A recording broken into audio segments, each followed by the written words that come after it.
How's it going, everybody? Brian Albers and Dave Meltzer here, Wrestling Observer Radio. It is December 5, 2016, figure4online.com/wrestlingobserver.com.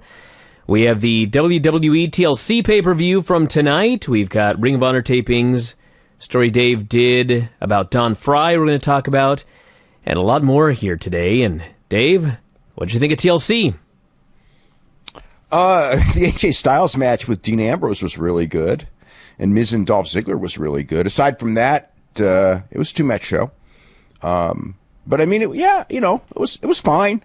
I mean, I don't think it was as good as Ring of Honor. But I think I liked those two matches as far as the selling and everything like that more. You know what I mean? I thought that there was an element that was missing in the Ring of Honor show. But I mean, Ring of Honor show was like from start to finish, it was all action and a lot better. This one was fine, but I mean, it was really two great matches, and that was pretty much it. Well, let's start with the pre-show. I didn't see the match. Actually, I don't know if you saw the match. Did you see the pre-show match? I did see the pre-show match, yeah. All right, how'd it go? So it was Jason Jordan, Chad Gable, the Hype Bros, Apollo Crews against the Vaudevillians, the Ascension, and Kurt Hawkins. And it was a pre-show match. Mostly heat on Gable, the prolonged heat in the sense they did all the old tricks where he kept going to make the tag and he kept being thwarted over and over and over again until he finally made the tag to Jordan. And Jordan did stuff, but I mean, it wasn't like his old hot tag. I mean, when he was in NXT and he had that great, the greatest comeback, and it wasn't that at all. But he was fine. And Gable doesn't do the same stuff that he was doing either, now that I think about it, like the really cool stuff. It was just basic selling. And then Apollo Crews looked real good in this match. But it was a grand amplitude on Simon Gotch for the pin. The match was okay, but it was not as good as I would have expected. Considering I don't know. It seems like that they're trying to teach Jordan Gable not to be as good as they are. They're trying to teach him how to work. Yeah, much to their detriment. Yeah, I mean it's like they're still good, but it's just like two steps down from what they were before. And man, that Mojo Rawley, he does that dance. He has got to drop that dance. I mean, he's like a baby face, and he starts that dance, and that just kills the crowd dead, kills him dead. It's like, oh my God. And the one the one Ascension guy, Victor, was good in this match. Connor's a waste. Kurt Hawkins, they try to do a little bit with Kurt Hawkins and Zack Ryder, in the sense that Zack Ryder tagged in with Kurt Hawkins, and Kurt Hawkins tagged out because they were, they used to be a tag team. And so they try to build something with that. I don't think the people really picked up on it or remembered it in the building, but it was something that they tried. So the match was just okay. So the show opened, the pay-per-view, with Heath Slater, Rhino versus Randy Orton and Bray Wyatt for the SmackDown Tag Team titles. And I think that you had suggested that the heels run them over. They pretty much did. It kind of pretty much did. But it wasn't like they really ran them over. It was like they just had a prelim match where the heels were the better team and won. But this was a tag team championship match, and the titles changed hands.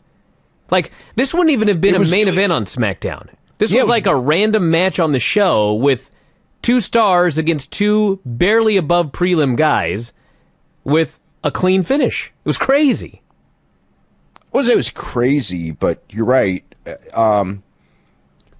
All the time they put into this story, it was a little bit crazy. It was very anticlimactic as far as the match went. It ended all of a sudden. Randy Orton just hit the RKO on, was it on Heath? I think it was on Heath. No, it was on Rhino. It was Rhino. That was the story of the match, that Rhino won every single match that they ever did together as a team. But this time, he was the one that dropped the pinfall, and they lost.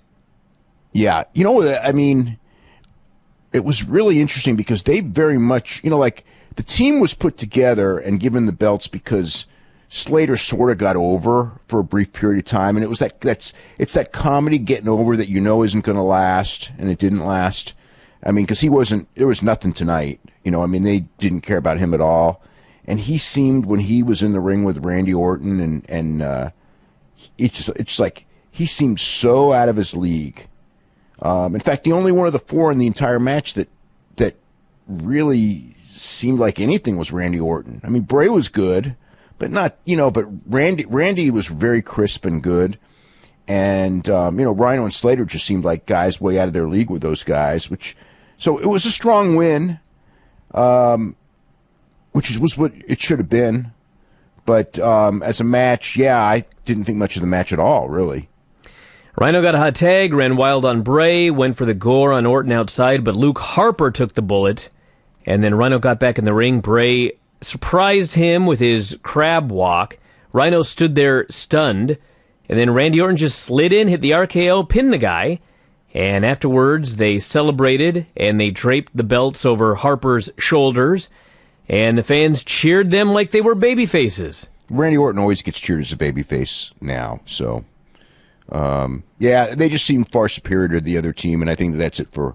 I mean, Slater and Rhino may get a TV rematch, but the way that this was booked, it was like these guys are going to be out of the picture. They're out. That's it. Yeah, so in Jordan and Gable winning in the pre-show, so obviously it's going to go to Jordan and Gable. And, the match that they had on Tuesday, while it was a nice match, it wasn't as good as I expected either. We had Dasha interviewing Dean Ambrose. Did you notice that Dasha's been reprogrammed with some life? Yeah. She looks completely different too. They just tied her hair back, and she was excited. Still asks stupid questions, but they all do. It's not her fault. She said, "Dean, do you think you need to keep your temper in check to best execute your game plan in your TLC match tonight?" And he said, "Horrible pain and suffering equaled glory, and that's the equation for tonight." Renee interviewed AJ. Renee is very good. So he basically said he was going to win, and she's the shining star of the interviewers. You don't say. Yeah. She, even when the interview's over, like every single Charlie, Dasha, all of the guys, all of them, when the interview's over, they just stare off into space. But Renee at least has a look on her face like she's deeply contemplating what this person just said, like a human. It's like she's actually in the conversation, and the other ones are reciting lines. Yes. Nikki Bella and Carmella in a no DQ match. They tried to cover up Carmella's black eye with makeup, but it was to no avail. She was a mess. They did a head scissor spot into the ring steps that Nikki sold. She sold her leg, and so Carmella worked her leg over the entire match, tied her in the tree of woe, whacked her leg with a stick. Code of silence, Nikki broke it up with a stick. And then Nikki made a giant comeback, did a big kick off the barricade, running, jumping on her bad leg, didn't sell a thing, hit the rack attack like it was nothing, after spraying Carmella with a fire extinguisher. That was her big hardcore spot. She spraying her with the fire extinguisher for like a minute straight. I think she may have thought she was really on fire, because she just kept spraying. I know, it's like she did the spot. Like when you do the spot, you get a big pop, because it's an easy pop. And then she kept doing it over and over and over again to the point where it was like, are you going to stop already? It's kind of funny, too, because she didn't even spray her like she was trying to attack her. She sprayed her like she was vacuuming. It was so nonchalant and calm. She was spraying her. Also, she sprayed her like on the legs and stuff. Well, actually, she sprayed her all over, but she was concentrating like on the lower body. So well, anyway, she won. And then afterwards, Carmella grabbed the mic and she said Nikki thought she had evened the odds after Survivor Series, but she didn't, because it was not her who had attacked her. It was Nikki's little friend from Survivor Series, Natalya. Not from Survivor Series, from Total Divas. Total Divas, I apologize. Yeah, but that didn't make any sense. It's like, you know what I'm saying? It's like, why would you... That is evening the odds, because didn't Nikki beat her the first time? I mean, Carmella beat her the first time, and then Nikki beat her the second time, so therefore that would be evening the odds, right? Yeah, but this was the big TLC blow-off match. So whoever won this one, even the odds. I don't know. All I know is Nikki's been told repeatedly that it wasn't Carmella, and she refuses to believe it, even though every single fan watching knows it was almost certainly Natalya, because that's what makes sense. And Nikki Yeah. looks like an idiot. Oh, but they made it out like it was this big shock, and everyone in the world thought that's who it was anyway. So this was followed, this revelation that Natalya had done this horrible deed. This was followed by, this was like what frickin' timing? This was like... It was Impact. This was like, yeah, this was like WCW. I mean, it's like this woman, this horrible woman, jumped her friend, attacked her from behind, and now she's helping some guy she doesn't even know set up his engagement at K Jewelers. K Jewelers, baby. I mean, couldn't they like have like, of all the women on the roster, the one who they're trying to get over is a backstabbing, attack Nikki. I mean, there's so many women on the roster that could have been in that role. And granted, Natalya, in many ways, is probably the best for that commercial because she seems like, I don't know, she seems like the right person for that commercial. But if that's the case, then she's all wrong for that angle. So whatever it was, but even if it was insane, it's like, you know, it's like just put a stamp on their foreheads like, this commercial is what we're like real life, and then everything you see on wrestling is fake. That's how it came off. Dasha then interviewed Daniel Bryan, and Bryan flat out admitted he didn't like Miz. He never did. He hoped Ziggler won because Ziggler is a quality human being, and they needed someone like that representing SmackDown. And The Miz came up and he said that he wished it was Bryan out there so he could throw him off a 10-foot ladder. He told him to enjoy the match tonight. So the match was a 25-minute ladder match, Miz and Dolph Ziggler for the Intercontinental title. They did a lot of generic ladder spots early, drop toe hold on the ladder, DDT onto the ladder, flying elbow off a ladder that was balanced on the middle rope. And that was a pretty cool spot. The fans began to chant for The Miz during this match. Miz worked over his leg, put him in a figure four inside the ladder, destroyed both of his legs. Did a spot where Miz climbed up and was hanging from the belt, but Dolph yanked the ladder away and then hit him with the ladder. And Miz did the old Jim Cornette falling off the scaffold, blew out his knee, falls outside screaming, but then he valiantly fights his way back in, and basically... They're both climbing the ladder over and over. With this finish. On one leg, so they're hopping up that ladder. That's right. And they're both standing on the ladder at the end, and Dolph has one leg on one ladder, and one leg on another ladder, so he's all straddled, and Miz kicks him in the balls twice, like it's last night's UFC. And like it's Friday Night's Arena, Mexico. Ziggler falls down, Miz goes up, grabs the belt, and wins. Dolph Ziggler fails again, and then Miz... He's got to go heel now. We've said that, Dave, for like 6 straight months. I mean, he's got to now. He's failed too many times. Well, one way or the other, Miz did this promo, and he says Daniel motivated him to be the greatest Intercontinental Champion of all time. He says, it's Texas here. We need to get Dolph a participation award, because we all know that participation means loser. He says him and Maurice are winners. Dolph is a loser. To the victor go the spoils, and Miz celebrates with his wife and his belt, and that's the end of Dolph. They'll never have a rematch, according to the storyline. Yeah, well, it's fine. It was a good blow off. I thought it was a really, really great match. I thought it was a very good match. I was surprised to see a lot of people thought that it was not a very good match. Really? Yeah. I thought the selling was really well done. I liked the match a lot. I mean, yeah, I liked it a lot. I wasn't as good as their last match, but, I mean, I didn't expect it to be as good as their last match. Their last match was kind of like overachieving. This match was, like, still really good. I mean, there've been better ladder matches and stuff, but, I mean, it was easily the second best thing on the show. Easily. I mean, nothing even close. You don't think Kalisto and Baron Corbin came close? No, not close to this. Actually, I thought it was a lot better than I expected. Kalisto and Baron Corbin was better than I expected too. It was like that was, it was all right. It was all right. It was, you know, I wouldn't go so far to say it was good, but it wasn't too bad. They had a chairs match, and they had a lot of very creative ways for Kalisto to get heat on Baron Corbin, even though he's much smaller, and this is not really in his element, but they made it work to a degree. A lot better than I thought they were going to make it work. And they went a long time. I think they went 13 minutes. and there were chairs in the middle of the ring. They basically laid them all down to do a big spot, and basically Kalisto hit a Hurricane Rana off the barricade, hit a drop kick, sending him into the dasher boards, hit a moonsault knees first on a Corbin who had a chair on his chest, put all these chairs in the middle of the ring, and ended up going for a dive off the top, but he got waffled with a chair, and then Corbin hit the end of days on the chairs, which somehow hurt Kalisto, but not Corbin, even though he landed flat in the middle of the chairs, and he got the pin. And not really a match to accentuate Kalisto's positives, but they still had a lot of creative spots, and it was pretty good. Kalisto made the match, though. I mean, it was, Corbin, aside from his presence, doesn't do much of anything. Kalisto did everything in this match.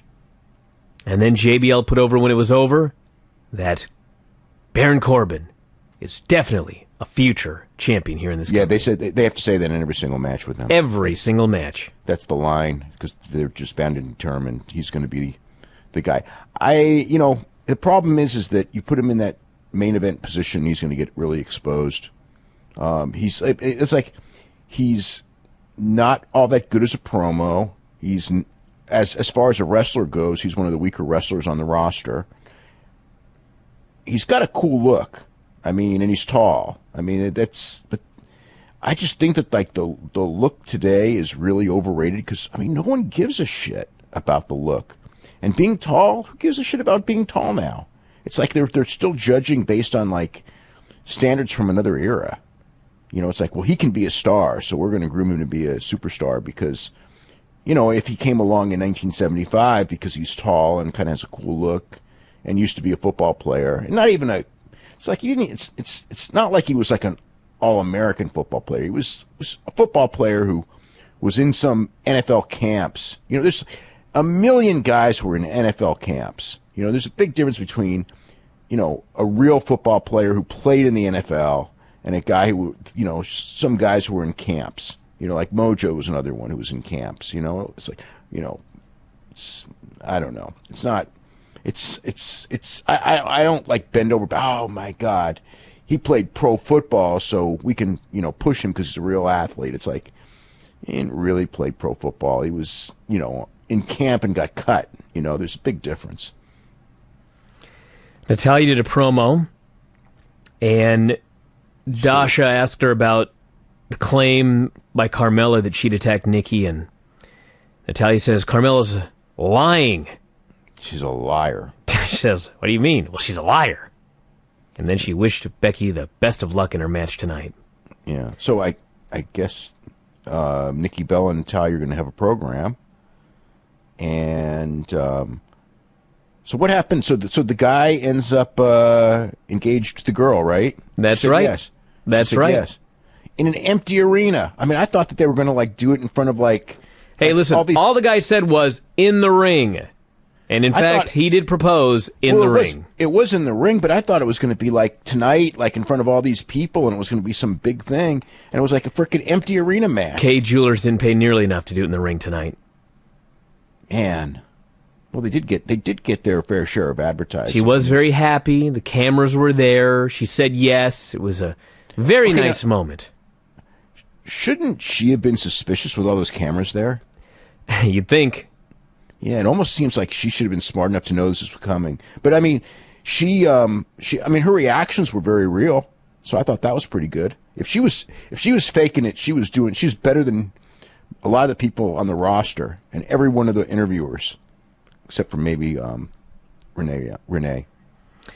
Becky Lynch and Alexa Bliss for the women's title in a tables match. They had a 15-minute tables match. I thought this match was really boring. It was way too very long. Way too long. Nothing much. There were a couple of things here and there that were good, but it was just. I was watching this and it was just like it was not. I was trying to get into it, and it was just like. Well, the thing is, if it would have been like a hardcore match, and there were all sorts of things that they could do. Basically, it was all about setting up tables that they then did not go through for 15 straight minutes. Yeah. It's very difficult to do a 15-minute tables match when really you're just waiting for a table spot. And they didn't use all of the crazy gimmicks because other matches were using all the crazy gimmicks. So essentially all they had was hit a move, go to set up a table. Hit a move, go to set up a table. T is going through the table, don't do it. On and on and on. 15 minutes. The other one, too, is that Becky's pretty good. And Alexa, it's like she is better. And Alexa Bliss has a great face. But as far as a worker to do a 15-minute singles match, no. I mean, she's a good athlete, obviously. I mean, she was a super high-level, I don't say super high-level, but she's a high-level gymnast and a bodybuilder and all that. I mean, she's a real athlete and all. I mean, you can tell the way she moves. But as far as a worker to do a 15-minute match, no. And she's the champion now, so now that's her role is to be in these singles matches. So, whatever.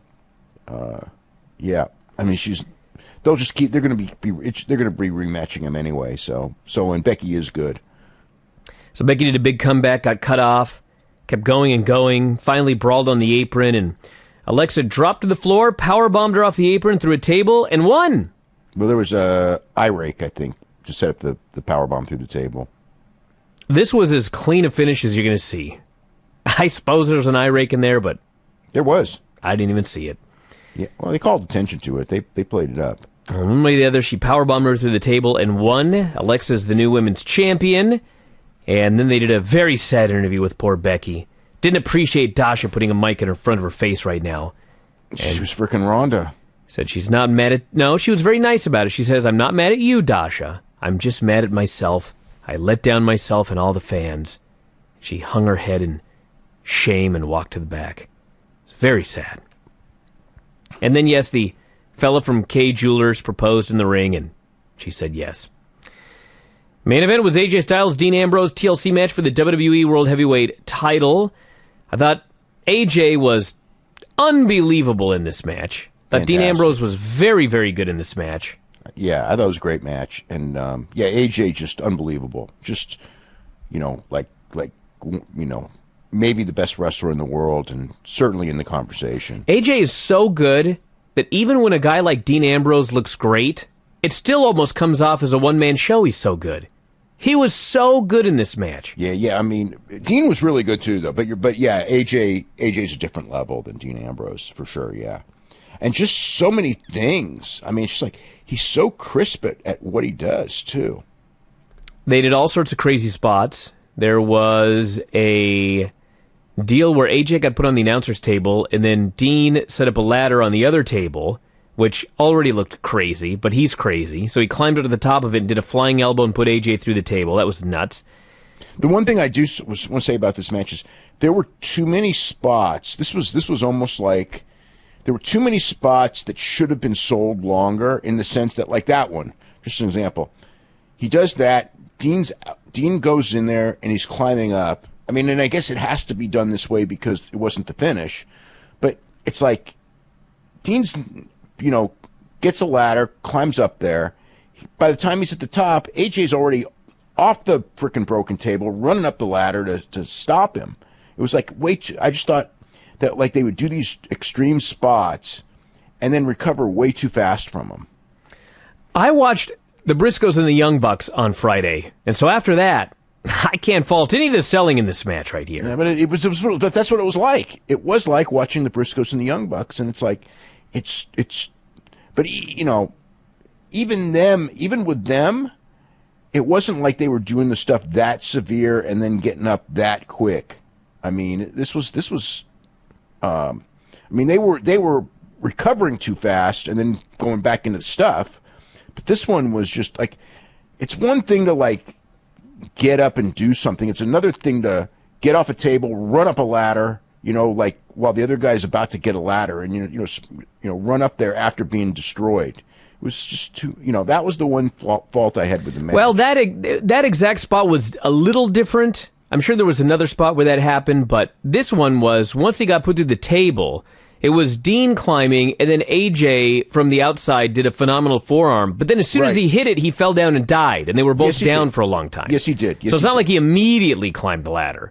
But yes, there were... But there was another spot where that did happen, though. Yes. AJ at one point did a springboard 450, putting Dean through a table outside. And then Dean's back.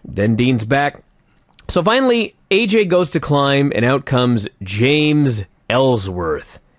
And at first he got some boos, but then everybody started doing the Ellsworth chant like he was Goldberg. So AJ goes after him, and he beats the hell out of him. He's going to do another Styles Clash on the steps, but Dean saves Ellsworth, gives AJ his DDT on the ring steps, and now he realizes I can win! So he rushes into the ring, sets up the ladder, starts to climb, and up comes James Ellsworth, who tips over the ladder, and Dean flies over the top rope through 2 tables outside, and he's dead. The crowd pops, they do the yes chant. Ellsworth is demanding AJ go in there and get one of the things about this match is the crowd was behind AJ more than Ambrose anyway. They sure were. And so, of course, AJ climbs up, gets the belt, and they did boo when he started to climb to get the belt. So there is that, but Ellsworth is cheerleading. He's so happy that AJ has won. AJ on the belt is looking confused at James Ellsworth. He doesn't know what's going on. This was all explained on the post-show, where James Ellsworth said exactly what he said on SmackDown, in fact, which was, I have beaten AJ twice, so if he's a champion... Isn't it 3 times? 3 times, whatever. But I'm going to beat him for the title now. Yeah. And he says, once I win, I will give Dean Ambrose the first shot of the title, and then we'll be buddies again. That's his justification for what he's done. So now so the idea is he's delusional. I guess. We'll find out on Tuesday at the title match. He's either delusional or he's a diabolical heel. I guess we'll find out very soon. But yeah, AJ and Dean were awesome. No Undertaker. No post-match anything. Just AJ celebrating on the ladder, and the show went off the air. Well, I mean, the post-match, I mean, the thing was Dean. Ellsworth, that was the thing. So that's TLC, everybody. And as noted, Tuesday, it is AJ versus Ellsworth for the championship. And Raw tomorrow has what? I don't even know. I don't think it's announced anything for this week. So nothing, nothing that I know of. So what happened to the ROH tapings? It was real quick. I saw a match today between Will Ospreay and Matt Riddle. So it's from Progress when they did the tournament, which was like about, I think it was last weekend, maybe 2 weekends ago. Man, the match was like 8 minutes long, so it wasn't like it's like one of the, but it was like, it's incredible how good Matt Riddle is. I mean, it's like this guy, I have never seen, even Kurt Angle at the same stage of his career. I've never seen a guy who has everything going for him. I don't know about his promos, but I mean, but he's got likable promos, and he's got so much other stuff going for him that even if his promos aren't that good, he's got the look. His offense looks freaking incredible. He's a great athlete. It's like I'm watching this going like, why is this guy not in WWE or New Japan right now? I mean, he's exactly what, both of those companies could use as like a new superstar main eventer. And I mean, seriously, he should be a main eventer. This guy's so good. And, of course, with Will's just great anyway. But I would people I guess they must have just put it up on their site today, because I got at least a dozen people today telling me, you've got to watch this match. You got to watch this match. So I watched the match, and it was, it's not like it's match of the year, because like I said, it's an 8-minute match, but the key to watching is you're just going like, these two guys are so freaking great.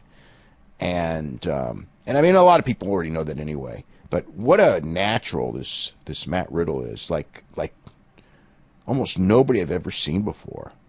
And I think that he everyone's been trying to book him with Jeff Cobb in singles matches, and I know they did that in Chicago for AAW, and I think they're going to do that in other places. And they did like a little bit of that at the PWG. When they did the PWG in August, and they did like a one high spot essentially with Jeff Cobb and Matt Riddle. It was so great. So anyway, so what were you going to say about, so Ring of Honor tapings. So let me get my notes here. They did the first round in the Decade of Excellence tournament. They also had Kyle O'Reilly come out as champion. And Dalton Castle wants a title shot. Adam Cole wants a title shot. Bobby Fish wants a title shot. So lots of guys wanting title shots. Christopher Daniels beat Mark Briscoe in a first-round match. They had a six-man tag with the Young Bucks and Adam Cole against O'Reilly, Fish. And Bobby Fish did work tonight. And Dalton Castle, which ended when Kyle O'Reilly beat Nick Jackson with the armbar when Nick was coming off the top ropes. And I heard this match was incredible. I heard it was better than the match with the Briscoes. And then they had another decade match. Jay Briscoe beat BJ Whitmer, so he advances. They had the Young Bucks super kicked Vanguard 1. I think it was not the real Vanguard 1. It was a fake Vanguard 1. But they gave it a double super kick. So that's the deal there. So they're building up heat for the Hardys match. And then another Decade of Excellence match. Chris Sabin beat Colt Cabana when the boys distracted Colt Cabana and he lost. Let me see. The Leo Rush, Jay White, and Donovan Dijak beat the Rebellion. So it's not the Trios title because Kushida's got the Trios title. Then, what was it? Kushida has a Trios title? Wait, who won that match? Not Kushida's team. Oh, the other team won? Yeah. Okay. Cody Rhodes came out and said that the crowd is not worthy of seeing Brandy. He calls ROH the ring of mediocrity. And it ends up with him arguing with Steve Corino. This is Steve Corino's last night. And Cody beat Steve Corino. He pinned him, and Jay Lethal came out, so they're going to keep doing Jay Lethal and Steve Corino. And Cody Rhodes. And then Jay Lethal beat Jushin Liger in the other Decade of Excellence match. And then Marty Scurll beat Jonathan Gresham. And so they did another Decade of Excellence semifinal where, let me see, it was Daniels and Sabin, with Daniels winning. So Daniels is going to the finals against either Jay Briscoe or Jay Lethal. The finals will be in Atlanta in January when they do the Atlanta show. Okay, so the other great match was Will Ospreay, Kushida, and Dragon Lee, which I was told was better than the three-way on the pay-per-view as well. Just an absolute phenomenal match. 4 hours into the show, people going crazy. Will Ospreay over great. And Kushida ended up pinning Will Ospreay to win the match. So that was the deal. So you wrote a story on Don Frye, who has apparently had a lot of medical issues, including being for months. He's had trouble for months. He had a brain hemorrhage. He had pneumonia. He had his back is an absolute mess. They ended up putting him in a medically induced coma for like 2 months. And he's in really, really rough shape. I had talked to him a couple times this year. I saw him in, let's see, when did I see him?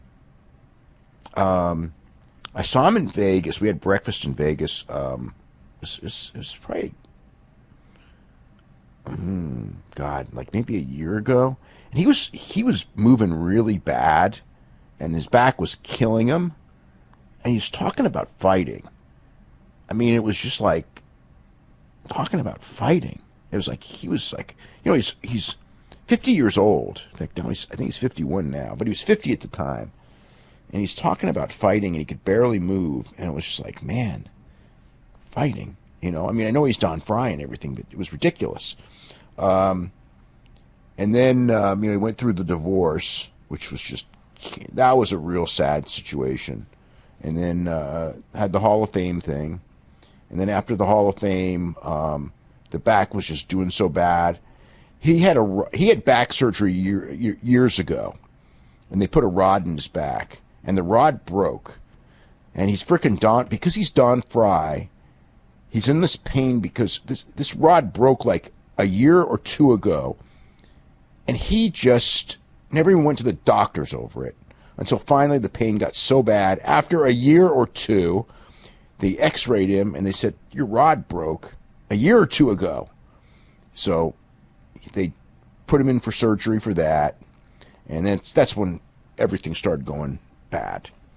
So he's just kind of awoke to what's happening. Like, I mean, he was I'd say he was a little over 2 weeks ago. They got him out of the coma. He's on a walker. He's out of the hospital. Long road ahead. So yeah, it's really, really too bad. He's had just a terrible run.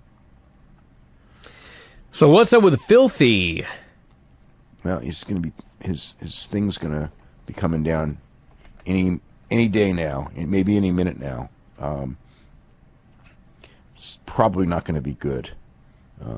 I don't know how much has he talked about this, because I don't really know how much. I know. I mean, me and him have been in communication on it, but you know, I mean, he talked about the B sample coming up, not good. Yeah. Yeah, I mean, the same result as the A sample, which, you know, I mean, it's pretty much expected. And as far as I know, he has no clue how this happened. And there's like, with no clue how it happened, it's kind of like, I don't know, this may be it. I mean, it's going to, you know, I sense a 2-year suspension out of this. I mean, maybe he won't. But man, I don't see how he doesn't get a 2-year suspension. It's so screwed in so many ways. But I don't know. I mean, there's not a, you know, it's like if he could find something, and you know it would, you know what I mean, and they, you know, they could say it was inadvertent and everything like that, like Tim Means, and he would get 6 months, which is livable. But 2 years is you know, at his age, or you know, it's just an absolute killer. So this is really, you know, I don't know, and it's so weird because, you know, what he tested for and everything, Osterine. It's like, it's not like people test positive for Osterine very often in this world. You know, it's not really something that athletes in these sports would, you know, you wouldn't use it for competitive sports if you're being tested. In a tested sport, you would never use it. I mean, because it's just, it's not that big.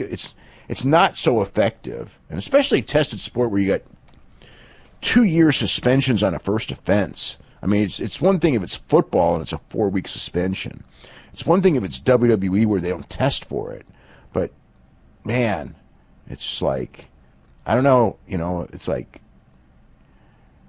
it's really too bad.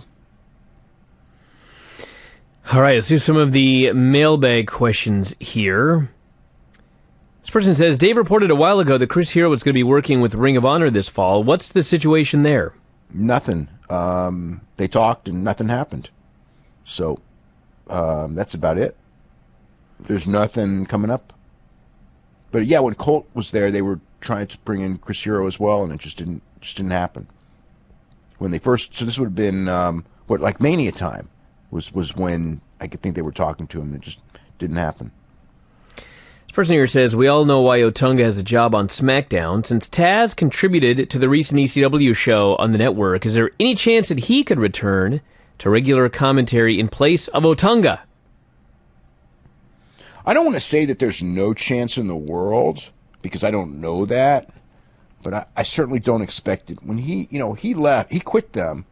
I mean, granted, it was years ago, and, you know, time heals all wounds, but when he left, I mean, he left. You know what I mean? It was his choice. It wasn't like they got rid of him. You know, he just wasn't having fun doing that announcing for, you know, the same reasons that a lot of people who do that announcing. You know, it's like there's like JBL can do it, but most of the guys, it's, you know, Vince just drives him crazy. So I don't know that he would want to do it. I think he's happy with his radio show gig. So I mean, I don't see it happening, but can I say 100% it won't? No, can't say that. This person here says, I was surprised when Haku appeared at the 2016 New Japan events because the story is he'd been banned from Japan years earlier due to a bar fight with some basketball players, in which Road Warrior Hawk cut one with a razor blade and Haku threw another out of a second-story window. When was the ban on his entry to Japan lifted? I never heard he was banned, and he. I mean, I can check on that, but I don't even know this. I don't even know that story, and but yeah, he had retired so long ago. I mean, and that's probably why he hadn't been wrestling hardly anywhere, and then they brought him back because his kids are there. So it's just kind of like, and when they brought him back, it was like a cool nostalgia thing. It got over. So I don't know if they're going to bring him back for the January 4th show or not this year.